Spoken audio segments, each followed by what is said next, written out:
way we learn, our students learn how to have that difficult conversation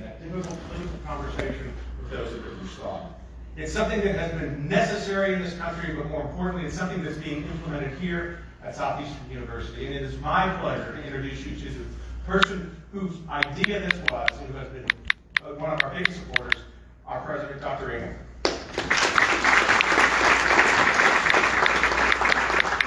Good morning. Thank you for coming and being a part of this. Trust you had a wonderful weekend. Enjoyed the Super Bowl last night. And we have a great week of spending time together in the classroom. And also hearing from a remarkable woman. God has raised up. I really believe. Just got through with a podcast with her. In fact, every time I have a chance to interact with Representative Foxx, I learn a lot. Great wisdom and insight. This is her second time to be on our campus, but we're grateful that she is here. And a privilege to be able to allow her to share with all of you, and all of you to be able to have an opportunity to ask questions, which we're going to do here in just a few minutes. So let me give you a little bit of information about Congresswoman Foxx. She currently represents North Carolina's 5th District of the U.S. House of Representatives. She also is now the Republican leader of the House Committee on Education and Workforce. Representative Foxx has established herself as a champion of conservative values and has helped lead the national movements to reduce federal government spending and increase government oversight and accountability. Congresswoman Foxx previously served as Secretary of the House Republican Conference from 2013 to 2016. Within that conference, she consistently strives to take a stand for the principles of individual freedom and limited government. Prior to serving on Capitol Hill, she spent 10 years in the North Carolina Senate, where she successfully sponsored several statewide local bills and education at UNC Chapel Hill. She went on to teach at Caldwell Community College, Appalachian State University, where she would also hold several administrative positions. Congresswoman Foxx has since been involved in higher education reform in many capacities, serving on various educational boards and committees, and even confirmed by the U.S. Senate for a presidential appointment to the National Advisory Council for Women's Educational Programs. She has enacted lasting change, implementing several nationally recognized programs, including a curriculum evaluation program, which has been adopted by major universities across this nation. Congresswoman Foxx is an advocate for the very same values that we hold here at SEU, the ability to integrate our faith with learning and life. She represents the principles that we seek to protect through the ACTL, which former Congressman Dennis Ross has the privilege to lead, and they served together in the House for several years. One of the things that I love about Representative Foxx is her commitment to the principles of standing up for freedom and fairness and all the things that are important to this liberty. And in fact, as I always quote, one of my favorite presidents, Ronald Reagan, we've been blessed with the opportunity to stand for something. He said, for liberty, freedom, and fairness, these things are worth fighting for and for devoting our lives to. One of the things that I love about Representative Foxx, she carries with her everywhere she goes a pocket of the U.S. Constitution. And she pulls that out every opportunity she can to share what it's all about. And she'll probably talk about it today. The 3 most important words: we the people. We the people. And that's always important for us to make sure that we understand as we do life in this great nation that we're privileged to live in. So, would you welcome Representative Virginia Foxx this evening?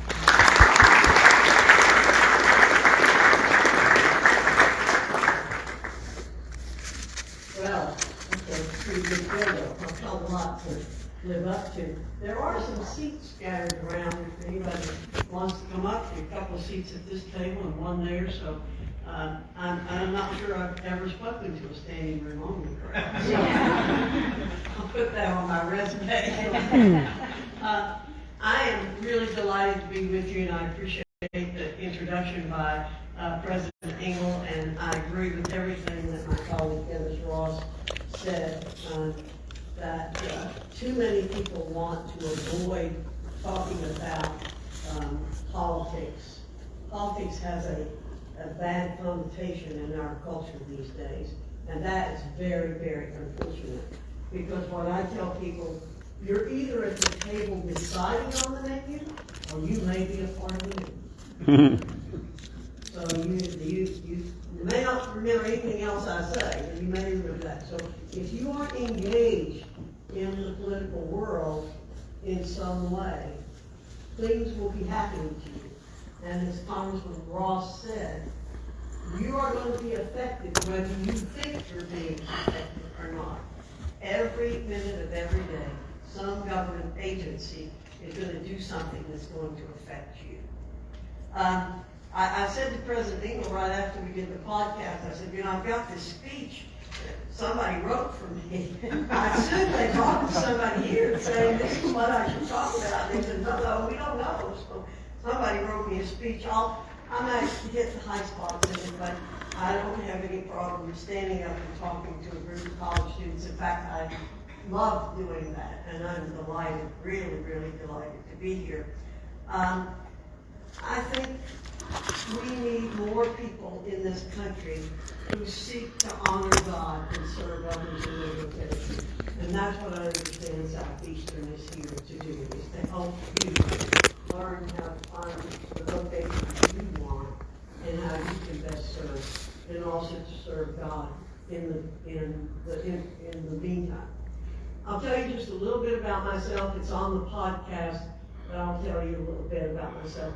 Not because I'm bragging or complaining, but because I think it's important that you have an idea of what a great country we live in, where somebody with my background and my limited skills could wind up in the House of Representatives. I was born in New York City because you have to be where your mother is when you're born. And my mother happened to be there working. She married my father, who was a child of Italian immigrants. My mother's family came to this country in the 1700s. Scotch-Irish, they called them. Her family was from western North Carolina. They moved back to North Carolina when I was 6.5 years old. I grew up in houses with no electricity, no running water. Really, really, really poor. In fact, I doubt we'll ever know about as poor as I was and my husband. When I met him, he was a sophomore in college at Carolina, and he was living in a bus. A small 12-foot bus that his sisters had moved on to the property after his house had literally fallen down. So we both, and he never had running water in that bus. He went off to college. So we both come from extremely poor backgrounds. But we both were fortunate to be growing up in the 50s in small counties. We grew up in different counties adjacent to each other. We didn't know each other. We met when we were both in college. My senior year in high school, I was a high school janitor. I swept out the school every afternoon, and I had a student teacher there in my English class, and he said to me, you need to go to college, and you need to marry a man with a college education. Tomorrow. I was number 3 in my high school class, but I had no plans to go to college. Last minute, I took the SAT, didn't go well, got accepted at a junior college nearby, commuted for a semester, hated it. This wasn't what college was supposed to be like. Dropped out, went to New York where my grandparents were living, and slept on their couch, the 800 square foot apartment, tiny little apartment, my grandparents, my aunt and uncle, and I slept on the couch. And I worked down in Washington as a sports typist. After 6 months, I felt the tug to go back to work. I went back, enrolled at Appalachian, wanted to be a high school English teacher. Met my husband, got married, transferred to Carolina, enrolled there, got a job full-time, went to work full-time, had a child, kept going to school. It took me 7 years to get my undergraduate degree. We moved back to the mountains. I got a job, kept working. Then I found out I could go back and get a master's in college teaching. And I did that. I got a fellowship and an assistantship. I left my daughter with my husband. That was very iconoclastic. And then was in school 5 days a week, studied every came home every weekend, cooked, cleaned, got everything ready for them so he wouldn't have to cook during the week and all that. So college wasn't a cakewalk, easy for me to do academically. I didn't have any problems, but it was tough to do all this. Then I got my doctorate while I was working at Appalachian. I got a job at Appalachian. Because I thought I'd stay in education. I wanted to help other young people do well as I have. I knew the path out of poverty early on was to get a good education. I didn't want to make a lot of money, never been interested in making a lot of money, just have a good life. Running water and electricity. Those are two of my goals. And I tell everybody when I wake up in the morning and I turn on electricity and I go to a bathroom inside, I'm way ahead of where I started. So again, I'm not telling you that to be impressed by me. I'm telling you that you can do anything you want to in this country. You live in the greatest country in the world. And if you don't wake up every morning and say, thank you, Lord, for letting me live here, then you are not being grateful. You're not being grateful. Because we are so blessed to live in this country. The biggest country in the country with the most opportunity you can possibly have. And so you're blessed by being here. That's how very blessed by being here. You're in a warm environment, a place where people want you to succeed. So you're very, very blessed. I know that Southeastern, now here's a quote that they got for me, which is good. Southeastern's mission is a deep commitment to transforming minds and engaging cultures through the integration of faith, learning, and service. So I knew I'd find kindred spirits here, and I am really happy to be here to meet with you all. That's a pathway to a satisfying life, what Southeastern is doing for you. A life that looks a lot more like Christ, the ultimate servant, rather than just like another English-focused person who's trying his or her way to a hollow success. You're going to be in the area of service, just like Representative Ross, just like President England, just like all the people who are working with you here. So you know that we're in tough times in this country and in the world. There's so many things happening around us. We don't know if these are aliens that are invading us. I thought about that this morning. I thought, well, okay, so hopefully they're friendly aliens. Hopefully, but we don't know. But we're really in a tough time in our country. And President England and I talked about this a little bit in the podcast that we did. I'll talk a little bit about our committee. One of the things I'm doing is trying to protect our religious freedom. One of the reasons I carry around my pocket copy of the Constitution, which I do, I have a little canvas bag I take with me everywhere. This is in the pocket the pocket of it. Is I'm often telling people that when the First Amendment is quoted, it's usually only half quoted. Usually only half quoted. Did you know that?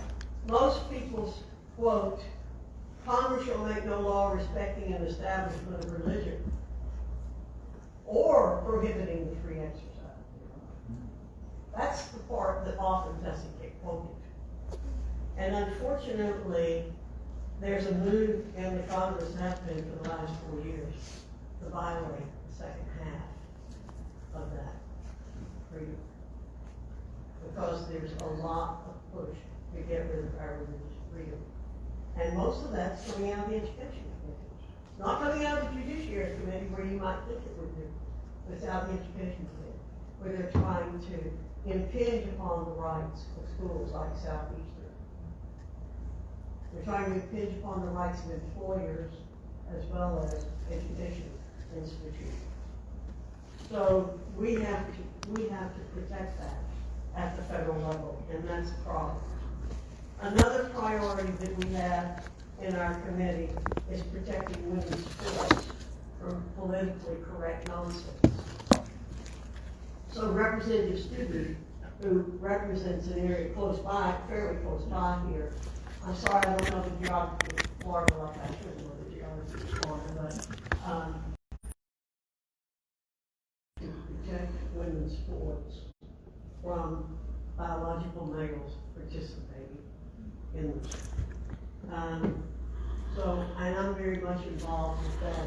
Unfortunately, he had an accident and hasn't been able to be in Congress for the last few weeks. So we will be, we already had some press about it and did some broadcasts that are out there on YouTube if you want to look at them from female athletes who talked about this. So that's another area in our program because we have Title IX in our community. So that's another thing that we're going to be working on. We're also going to be working on improving transparency for parents and students in what happens in higher ed.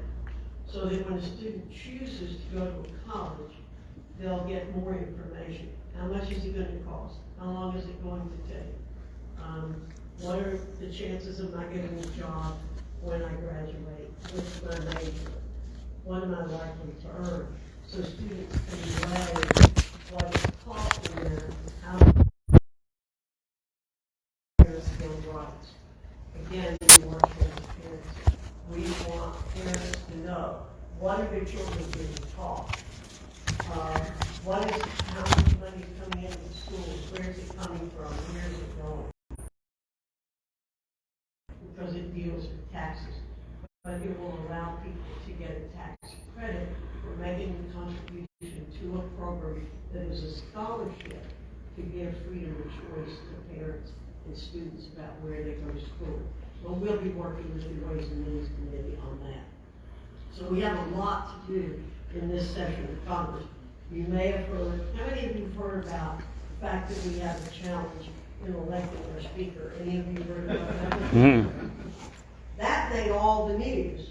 But when you ask the press to delve down into what we're doing, only selected press will do that, where they talk about the real work that's going on in the Congress of the United States.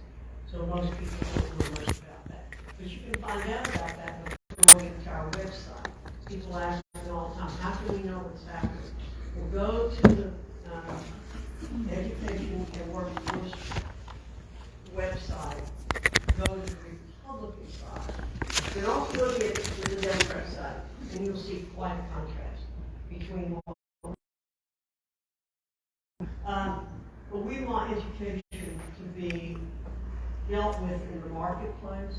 We think it's important that students be able to choose where to go to college and know what the return on their investment is going to be, because it really is an investment. So I'm going to stop there. I brought my phone up here so I can keep track of the time a little bit. So let me see what kind of questions you have. Representative Foxx, come on. You want me to sit up here? Yes, ma'am, if you can. Okay. Can we give it up for Representative Foxx?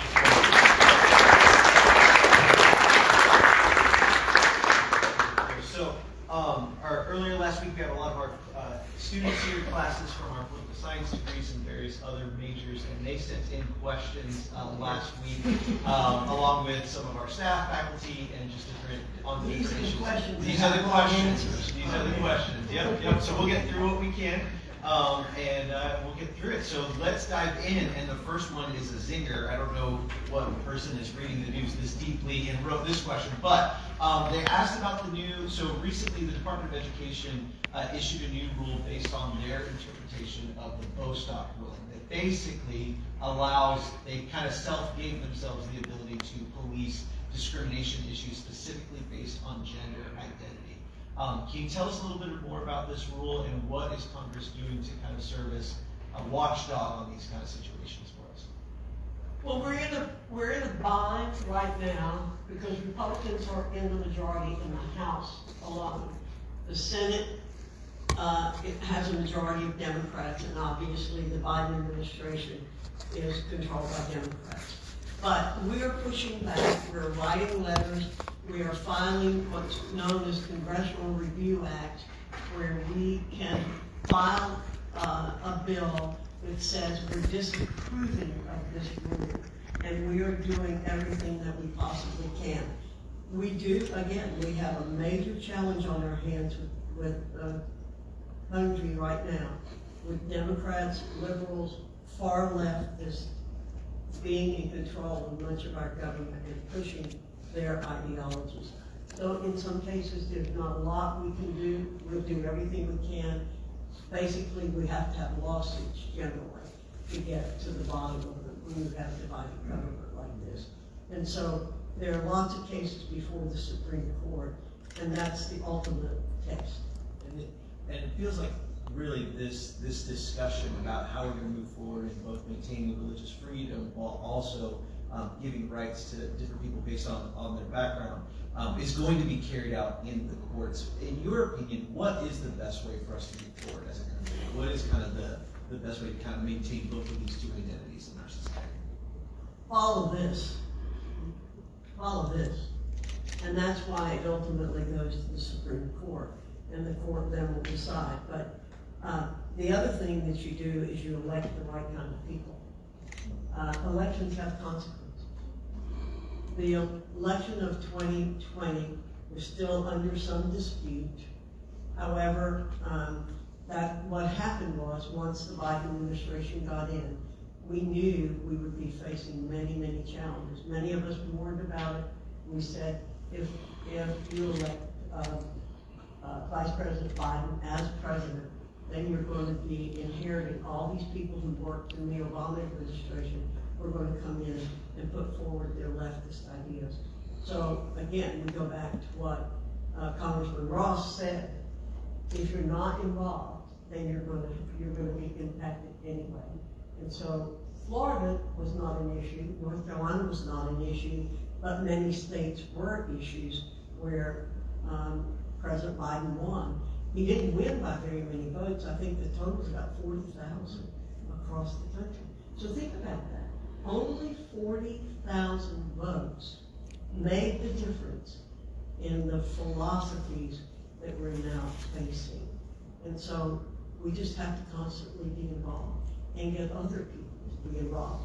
What I told people in North Carolina, contact your friends in other states. Make sure they're registered to vote. Make sure they get out to vote. Go to the states where there are likely to be problems. We didn't think there'd be problems here. We didn't think there'd be problems in North Carolina. But there were problems in Pennsylvania, Minnesota, Wisconsin. Those places where it could have gone either way and it made an issue. Thank you so much. Kind of diving into a little bit of an education issue, the topic is, you are a proponent for parent choice, and there's a really big discussion in our nation right now about homeschooling. What does it mean? What should parents do it? Especially coming out of the pandemic where basically everybody had to homeschool for a year. Tell us a little bit about your thoughts about homeschooling. Should it be more regulated? What does it mean for us to kind of foster this new system in our society? Oh, I'm a big proponent of homeschooling. Huge proponent. No, I don't think it should be regulated any more than it is regulated. I'm not sure what all Florida does on it.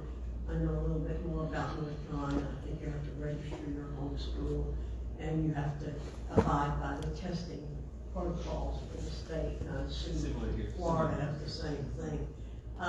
You obviously don't want there to be the potential for abuse of children if people don't ever see them. But my experience is that homeschooling is great. The homeschool people that I run across are very mature, very well educated. So I'm a big proponent of homeschooling. But as I said earlier, I'm also a big proponent of school freedom of choice. So I think money should follow the student. I mean, if the Lord put me in charge, that's what I would do. If you pay your tax money and you don't want to send your child to a government-controlled school, then I think that whatever the government-controlled school money, the amount it's going to get to educate your child should be given to you, and you should be able to go out and buy the education that you want. And let me tell you, we know from research that the more education freedom you have, the better the government-controlled schools get, because they have to compete for the students. Thank you. Moving into the higher education space, obviously student debt has been a major topic, and you've actually kind of passed debt reform several times and have tried different ways to get it passed in different Congresses. Tell us your opinion about this situation, where is it going, and what's the best way forward for this student loan issue? Well, we haven't actually passed the bill yet. But we have a bill called the Real Reforms Act, if you want to look it up. Hope I can remember all the elements of it. It is a bill that would, number one, cap borrowing for graduate students. The real major problem with student debt right now is with graduate students because they can borrow unlimited amounts. That's not true for undergraduate students. Are any of you borrowing money for school? How many of you are borrowing money? A lot. Well, your loans are capped, I think, at $33,000 per year. You might not have the right number in mind. For undergraduates, it's capped. So that's not generally the problem. The bulk of the problems with student debt is with graduate students. And by the way, I think I'm right, I probably shouldn't quote the quotes. About 30% of the debt that's owed right now is owed by people making over $100,000. So it's not an issue that they don't have the money to pay back their debt. We have just created a moral hazard in this country by encouraging people not to pay their debt. But the Real Reforms Act, again, would cap graduate debt. It would also say that students would pay back more than they borrow.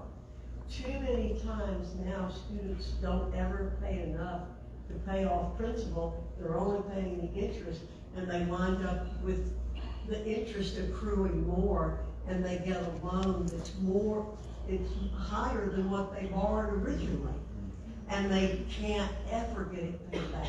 So under the Real Reforms Act, we make sure that doesn't happen, so that we keep them from having to pay back more than what they actually borrowed. Move on to pay back what they borrowed, plus the interest. But now loans are being capitalized, and they're getting into deeper and deeper debt. So we prevent that from happening. So we want there to be access. We want there to be loans. I prefer they be in the private sector, frankly. You know, let me back up 2 steps. If you read this book, and this Constitution, which, by the way, if you put it out, if you printed it out, double-spaced, 10-point type, it's 18 pages. That's all. It's really very short. Very, very short to read. I'm not going to embarrass you to ask if I read it. But if you have not read it, you need to read it. And if you want your own pocket copy, contact Representative Scott Franklin. Yeah, exactly. He's your representative. He'll send you one. We all are able to get some copies of this. I give these out in my district, but you can get one of these from Representative Franklin, or I think the Heritage Foundation will send you one free of charge if you want one to take with you. And I really do encourage you to take one. But when you read this, you're not going to find the word education in here. You are not going to find that the federal government has a responsibility for education anywhere in this document. Okay? And furthermore, I'm going to read you another piece. Okay? Not only did it not give the federal government responsibility for education, but in the 10th Amendment, they put an exclamation point on everything. They didn't tell the federal government to get involved in. Didn't tell the federal government to get involved in health care. Didn't tell the federal government to build bike paths. Didn't tell the federal government to do a lot of things it does. And here's what they said. This is amendment, the 10th Amendment. The powers not delegated to the United States by the Constitution, got it? Powers not delegated to the United States by the Constitution, nor prohibited by it to the states, are reserved to the states respectively or to the people. So what does that mean? Education is the responsibility of the people and the states, not the federal government. Now, I'm not in charge, so I can't get the federal government out of education. I'm going to do everything I can to minimize the role and make it as painless as possible. Part of your strategy, you were talking about it earlier, one of the questions we had on here is, when you're looking at student debt, it's not just on the student borrower side, but we're also looking at the institutions themselves. What does it mean to drive the cost down and different things? So tell us a little bit of some of the ideas that you're working on there, and what changes do you wish would be implemented across public schools and universities? We're gonna do a reform of post-secondary education. And there are gonna be a lot of things in this bill. The main thing we're gonna have again is transparency. But we'd like to have accountability in it. So my idea is that institutions will be held partially responsible for any debt that a student does not repay. And schools will be judged in part by that. Pardon me. So we think that there are many schools in this country who are admitting students, some of whom should not be there, but they want to keep paying for their buildings and keep their faculty employed. And they're admitting students shouldn't be there. They're encouraging students to borrow money. They're raising the cost of tuition and fees and putting students in debt. So we think it would be important that those institutions that are doing that be held responsible for paying back that debt. One of the major problems was what President Biden is attempting to do with transferring the debt from the students who owe it now to people who don't owe it. By the way, the debt is owed by 13% of the people in this country. That's all. Only 13% of the people in this country owe any debt whatsoever. And they want to transfer all that to the 87% of us who don't owe any of it. But what that will do is it will encourage the colleges and universities to keep raising tuition and fees. And by the way, in the past 20 years, tuition and fees have gone up higher than the rate of inflation and higher than the cost of health care. We hear all the time about the cost of health care being higher than the rate of inflation, but the cost of education is even higher than that because there's no check and balance on that. No check and balance on it. And we cannot operate that way. So what about, again, the president wants to pay off the debts or transfer the debt from the people who owe it right now to people who don't owe it. Well, what's going to happen next year and 5 years from now with the students who are taking on debt? Guess what? They're going to assume somebody's going to pay my debt for me. Well, why shouldn't the average American working family say, well, why doesn't somebody pay my mortgage for me? What's the difference? Or why doesn't somebody pay my car payment off for me? We're really going into really shady territory in our country with this approach. Thank you for that. So, as you're seeing all this different stuff, right, everybody's talking about different approaches to things like education across the board. It feels like, and this is a question we've got a couple different times in a couple different ways, that, we've got what's becoming an impasse that nobody can cross, right? Like, we've got two sides of the coin. One side wants to forgive debt completely, the other side says we need to address the border issue. How do we start working together? What's ways that the parties can start bridging the divide? How can we, the people in this room, start bridging the political divide to actually start making change? Well, I heard somebody talking the other day about this in Congress, that the first thing you do is you sit down and say, what can we agree on? Here are the issues. What can we agree on? And you try to put those down on paper. And then you look at the other issues that you each want to accomplish, and you see how far you can go. It is all about compromise. I can't get everything I want. I'm one person. Now I get letters every day from people who say, I want you to introduce a bill doing this and pass it. Well, I'm one of 435. And I got to convince at least 218 people and the leadership of the conference to agree with me. So I can't get everything I want. As I told you, if the Lord put me in charge, I'd get us out of education altogether. Now, that's not gonna happen.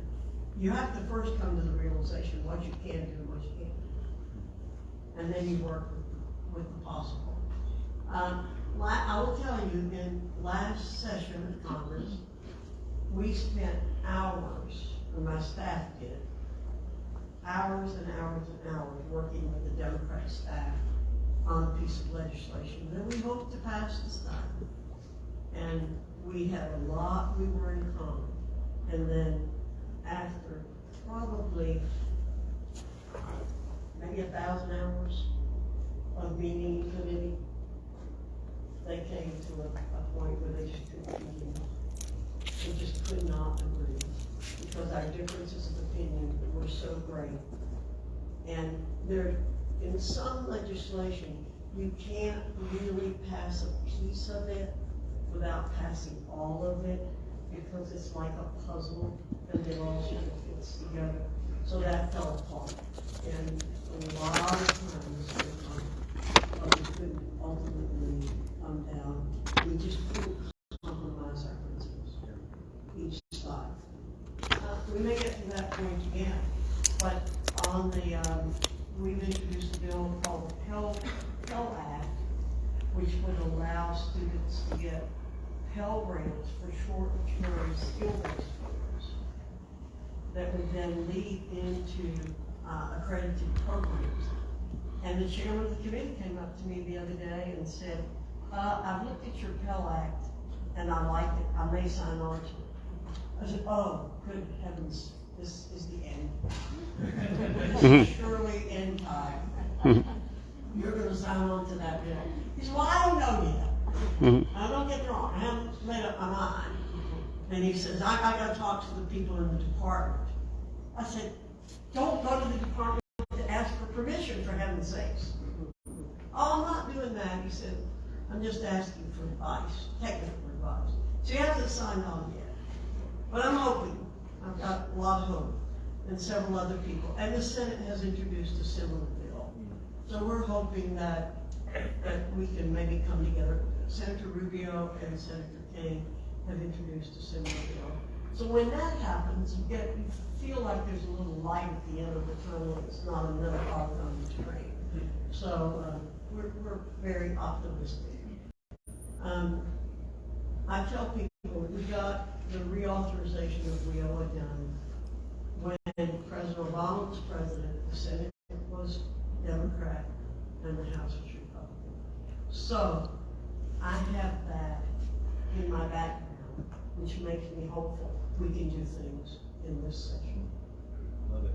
A little bit of a pivot as we end here, but knowing your background, what you've been involved with, a student asked, what is the government's plan for agriculture over the next year and then into the next decade? How are they approaching that sector? Well,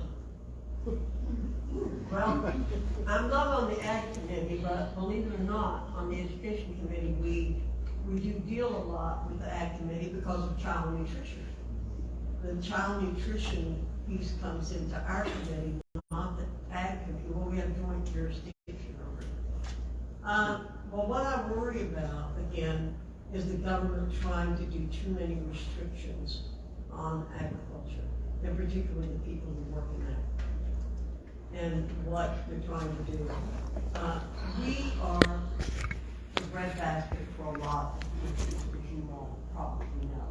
We don't produce everything that we need. We import a lot of food, but we do not need the government meddling any more in agriculture or anything else. You know, we need the government to leave us alone and let us produce what we can produce and do what we need to do. The government does have a role, I think, in making sure that food sold commercially is safe, that water is safe, housing is safe, all of those kinds of things. If you're making a transaction between one person and another, then the federal government has a role in it. But I'd like to see that role minimized rather than spread out. I forgot to introduce Brian McVeigh. Brian, you want to stand up? Brian is my legislative director. And he volunteered to to come down and spend 2 days with me as I'm traveling around the state. I think it's important that we leave alone until there's some absolute necessity for the government to get involved. But in Florida, you have 3 colleges that have agriculture programs, and I'm sure agriculture is still the #1 driver of income in Florida. It's the #1 driver of income in North Carolina, believe it or not. We have just probably like Florida, although our crops may be more diverse than they are in Florida, I'm not sure, but it is an important industry. My husband and I were in the nursery and landscaping business for about 35 years, and our daughter runs our business now, so I'm a little bit involved with agriculture. By the way, I mentioned this on the podcast. I would like to encourage you all to do internships in our offices in Washington, and here in Florida. Try to do internships in the state Senate, state House. I mean, the Florida legislature meets a short time. 60 days, yes, 60 days. It's meeting now. They're in committee right now. In committee. Yeah, they just did a special session. Yeah, I realize that to take care of the Disney. Yes. And they'll go in and done. In March. Well, if you can do an internship in the legislature, I would encourage you to do that, or come to Washington to do an internship. In fact, I'd encourage you to do internships in lots of different places. We talked about getting you to look at diverse places to work, and I think you should do that. And I understand you've got some real innovative things happening here with the curriculum that can allow you to get a major and maybe 3 minors. Explore all those opportunities that you have, but work in as many different places as you can. I always tell students, you may not find out what you want to do, but you probably find out what you don't want to do in a lot of cases, and so I would encourage you to do that. Love it. Thank you so much, Representative Foxx, for your time. Here we go for Representative Foxx.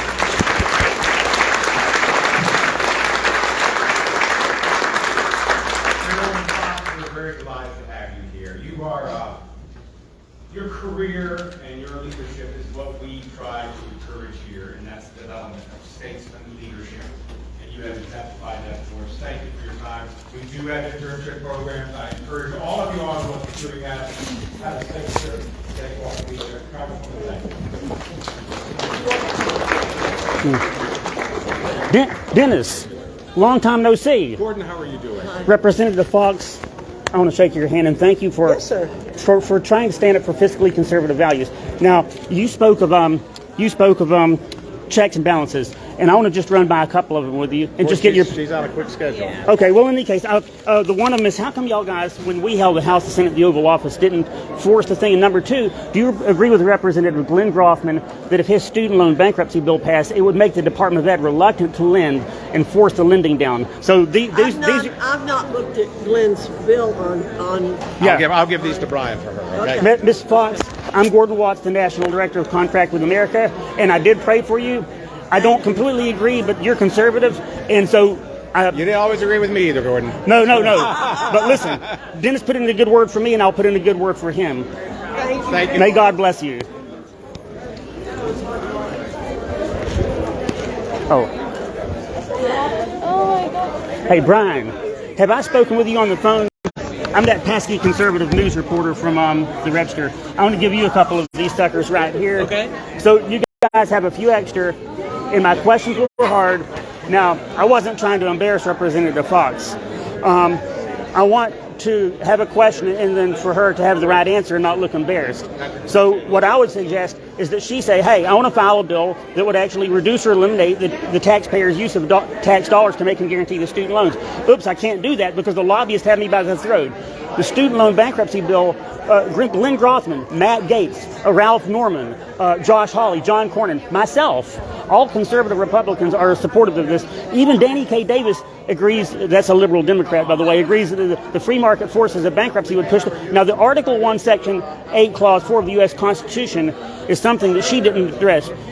since you guys supposedly are on board with the Constitution, I want to mention that the Constitution matters too. Who cares about that Constitution? But I just wanted to say that the Constitution was actually the third most important reason, but it's still important. The free market forces of bankruptcy will push the lending back down. It'll be our conservative alternative to liberal free handouts. Okay? Why haven't the Republicans filed anything to reduce, or John Boehner raised the loan limits? She hasn't filed anything. Which her bill has a little bit of a loan limit reduction, and I respect the fact that she's limited in her ability. But she should be like Rand Paul and Ron Paul and Thomas Massey and just file a bill whether it's going to pass it or not.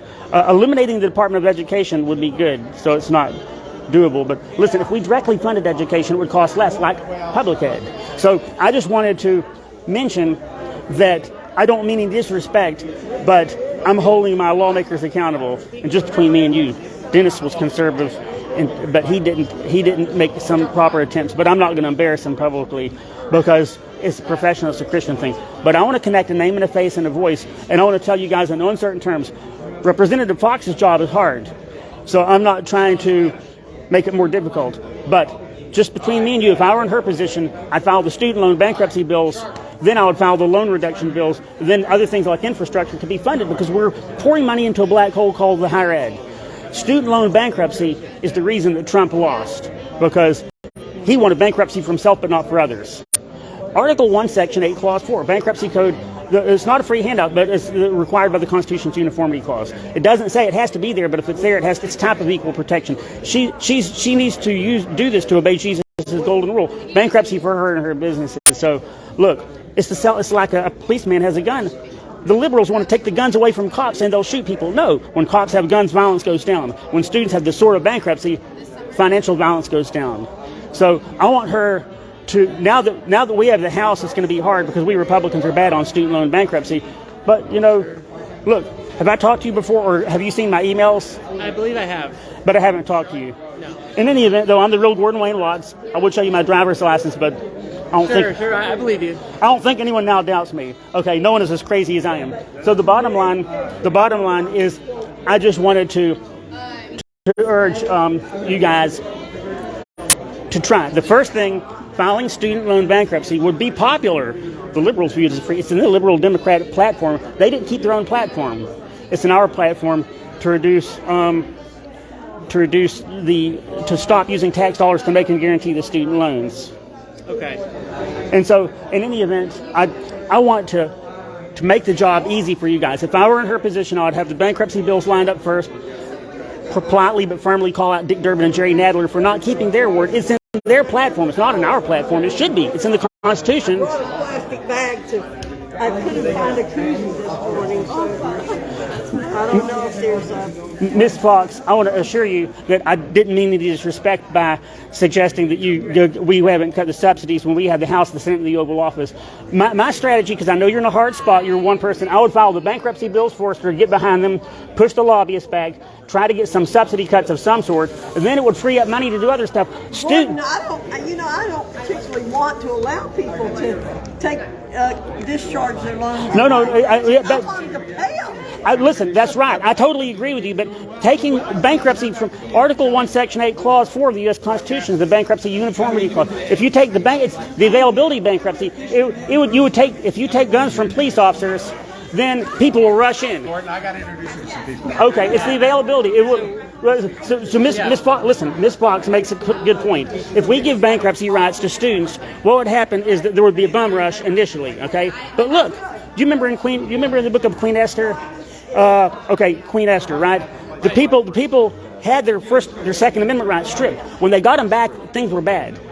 If the cops have the availability of guns, violence goes down. If students have the availability of bankruptcy, the filings go down because they won't loan them so much money.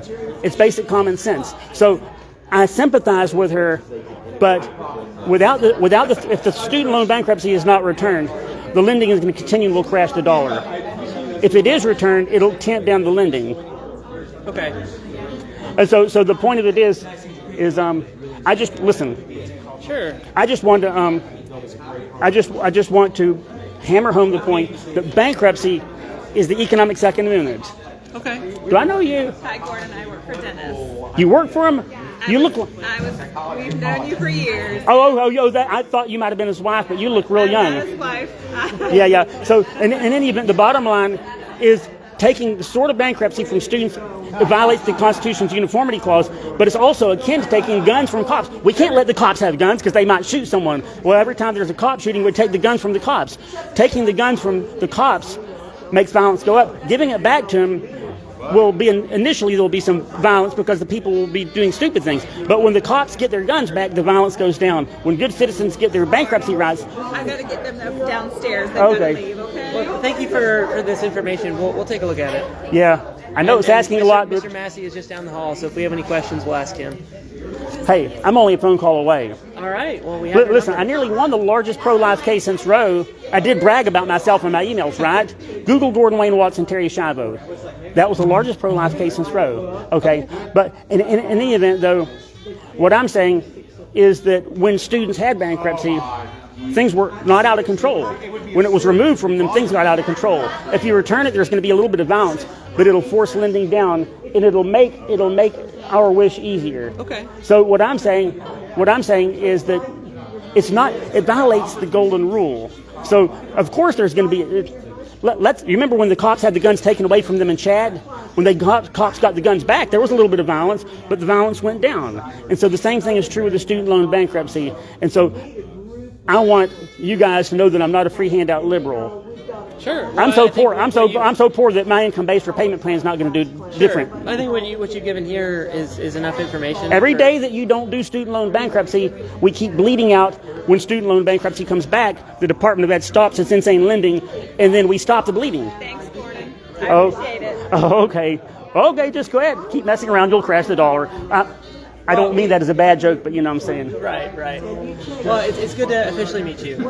Well, care. okay, well listen, thanks a lot. Hey, would it be adequate for me to I mean, everyone else is, I want to make a few of the same arguments. I mean, you know, I know that y'all been gracious, but I want to just make just a few more comparisons. Look, why not? You know, the worst that can happen is that we can not actually agree. But in any event, though, Sure. would it be adequate for me to make a few more polite but respectful arguments with Representative Foxx herself? Would that be bad manners? Yeah, I think it would be. Okay. But you've made your point in here. Well, okay, and I have your information as well. What was your name again? My name is Brian. Brian, okay, that's right, I'm Gordon. In any event, listen, cops get guns taken away, violence goes up. Cops get guns back. There's a little bit of initial violence, which is what she was referring to. The students will do bum rush, but the violence goes down. Take the guns away, violence goes up. Put the guns back, violence goes down. Take the bankruptcy away. Make sure you get lunch. Tell John Provenzano hello. Enjoy that lunch. Representative Foxx, could I just have one more minute? I know you've been very gracious, but when Quick question, go ahead. okay. If the students had the bankruptcy returned to them, it'd be like when the cops in Chad had the guns returned to them. Violence went up, but initially the bankruptcies filings were back when there was bankruptcy. Students had bankruptcy. There was not an abuse because the lender wouldn't loan them out. So yeah, there will be an initial violence. That's the problem, see, we don't have private lenders, Gordon. I want to get the We don't have private lenders, it's the federal government. There's only two That's things. the problem. There's only two things that will make this tax dollar stop being used for student loans. Either one, a miracle, which is not happening, or two, when students wield the sword of bankruptcy, then they'll stop lending them an insane amount of money. And I want you to consider that and know that my heart is right and think over it. Okay, I will. May God bless you. Thank you, Travis. See you, Brian. Safe travels. Thank you, Congresswoman. Awesome. Dennis, you're no longer in office. No. You're not important, but I still love I'm you. not at all important. But I love you. You're that. important in God's eyesight. Thank and you, I Gordon. appreciate you putting in a good word. Now, you and I have disagreed on the bankruptcy matter, but I want you to be honest with me. We've tried the method where they had bankruptcy and things worked. We've tried the method where we pulled the bankruptcy back and things got out of control. It'd be like taking the guns away from the cops. It's not a liberal free handout. I know you're only one person, and you're not even in office any longer, and you lost your last bid. You and I both lose. I just didn't run. Well, whatever. Thanks, Felipe. But See you, man. Dennis, we feel powerless. But you and I have influential voices. I've used mine, but I've used my chip, and actually I got an extra couple of chips, you saw, very graciously.